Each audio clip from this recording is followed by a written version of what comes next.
Ladies and gentlemen, professional knowledge is a sine qua non of leadership.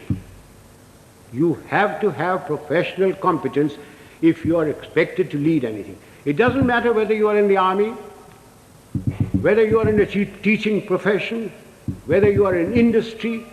Unless you have professional competence and professional knowledge, you cannot be a leader. And it has to be acquired the hard way. You've got to study all your life. The ability to make up your mind and take a decision. And having taken that decision, accepting full responsibility for it.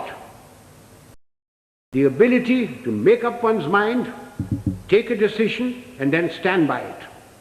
Don't pass the buck on to your subordinate. It's your decision. Absolute justice and impartiality. Those of us who have dealt with masses of men, and I've dealt with over 1 million men in my time, know the value of this. Absolute justice and impartiality. Moral and physical courage. I do not know which is more important, moral courage or physical courage.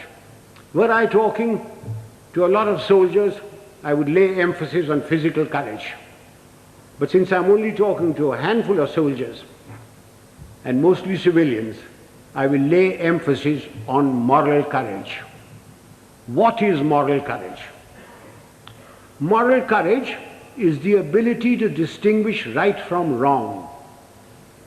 And having distinguished that, you must have the courage to stand up and say your piece, irrespective of what your superior thinks, irrespective of your colleagues, irrespective of your subordinates. You must have the courage to say so. Fear is a natural phenomenon like hunger and sex. Anyone who says he is not frightened is a liar, except perhaps the Gorkha. Everyone is frightened.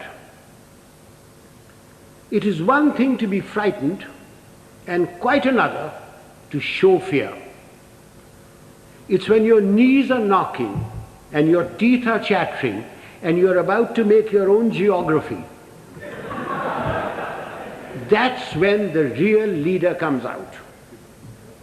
If once you show fear in front of men that you may be commanding, it doesn't matter whether they're soldiers, they are clerks, they are labor, there are students. Once you show fear, you should quit. That takes me to the other attribute, loyalty. Now, does loyalty require very much explanation? We all expect loyalty from our subordinates. Do we give loyalty to them? Loyalty is a two-way thing. We expect loyalty, we have to give loyalty. Do we give loyalty to our colleagues? So remember that for leadership, you expect loyalty, you've got to give loyalty. Remember, leadership is nothing else but management of men and resources. Management of men. Men have problems. Men in numbers can be very nasty, and a leader must be able to deal with them.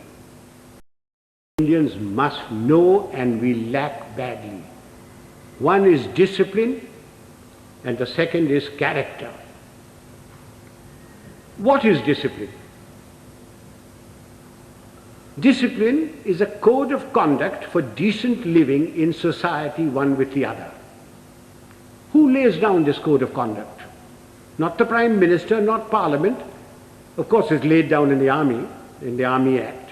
But I'm not trying to impose the Army Act on you. This code of conduct has come to us from father to son, from mother to daughter, from times immemorial. It's in the Bible, it's in the Gita, it's in the words of Nanak, in the sayings of Muhammad and Buddha. It's all come down. It's been refined as cultures have changed. I said character. By character, I don't mean the sort of thing which the father will preach to you. Of course you must be honest. Of course you must be truthful. Of course you mustn't covet thy neighbor's wife. Not when father is listening. Of course you mustn't. All that is part of character. But I mean something bigger. It's knowing yourself, knowing what you really are. Unfortunately, we lack that sort of character. And what little we have is denuded by our fans, by the sycophants around us, by the hangers-on.